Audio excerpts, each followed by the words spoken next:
भारतीय संविधान में 22 भाषा को अंगीकृत किया गया है, जो जम्मू कश्मीर से लेकर के और केरल तक के राज्य को क्षेत्र के हिसाब से भाषाओं को रखा गया है। आइए हम जानते हैं कि वह कौन कौन सी भाषा है जो भारतीय संविधान में लाया गया है। सबसे ऊपर का हिस्सा जो पड़ता है, चूंकि यह कश्मीर है इसलिए यहाँ कश्मीरी भाषा को रखा गया है। इसके उपरांत आते हैं, इधर जो आता है वह सिंधु प्रांत के अंतर्गत आते हैं, जिसे सिंधु भाषा के रूप में लिया गया है। उसके नीचे आते हैं तो यहाँ पर पंजाब राज्य का हिस्सा ये आता है, जिसमें पंजाबी भाषा का उपयोग किया गया है। और मध्य भारत जो आता है यह सबसे ज्यादा हिस्सा को ले रखा है। यहाँ भाषा कौन सी चलती है, तो हिंदी भाषा चलती है।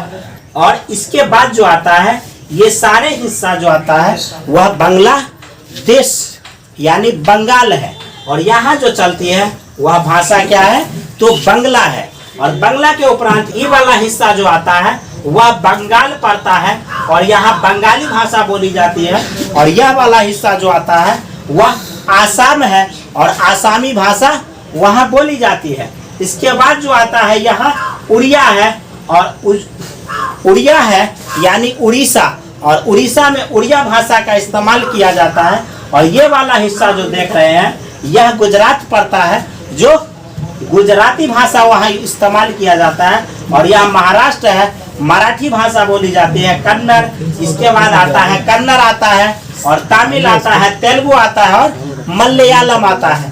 तो इस तरह से कुल भाषा इधर आता है। हमारे भारत में 13 गो भाषा आ जाता है, जो क्षेत्रीय भाषा के रूप में आता है। इसके बाद आ जाते हैं संस्कृत और उर्दू होती है, और मणिपुरी, कोंकणी, नेपाली होता है, और बोडो, डोगरी, मैथिली और संथाली होते हैं। तो यह कुल 9 भाषा है। और दोनों को जब हम ऐड करते हैं तो कुल मिला के भाषा कितने हो जाते हैं, 22 भाषा हो जाता है, जो भारतीय संविधान में लिखा गया है, अंगीकृत किया गया है भारतीय संविधान में। आइए एक बार हम इसको रिवाइज कर ले शुरुआती से। ऊपर से आते हैं, देखते हैं जम्मू कश्मीर से और कन्याकुमारी यानी केरल तक, और इसके बाद ये 9 भाषा को हम जानेंगे। और इसको हम जल्दी से जल्दी हो सके, क्योंकि हम जितना स्पीड में बोलेंगे उतना ही जल्दी हमको याद हो जाएंगे।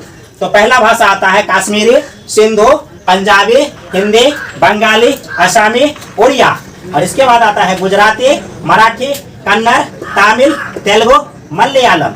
और इसके बाद जो आता है वह संस्कृत, उर्दू, मणिपुरी, कोंकणी, नेपाली, बोडो, डोगरी, मैथिली, संथाली। तो इस तरह से कितने भाषा आ जाते हैं, कुल 22 भाषा आते हैं। इसको एक साथ हम लय में कह सकते हैं, कश्मीरी, सिंधु, पंजाबी, हिंदी, बंगाली, आसामी, उड़िया, गुजराती, मराठी, कन्नड़, तमिल, तेलुगु, मलयालम, और उर्दू, संस्कृत, मणिपुरी, कोंकणी, नेपाली, बोडो, डोगरी, मैथिली और संथाली। तो इस तरह से हम लोग पढ़ेंगे तो ज्यादा स्पीड में बोलेंगे, जिसके कारण हमें बहुत अच्छे से याद हो जाएंगे।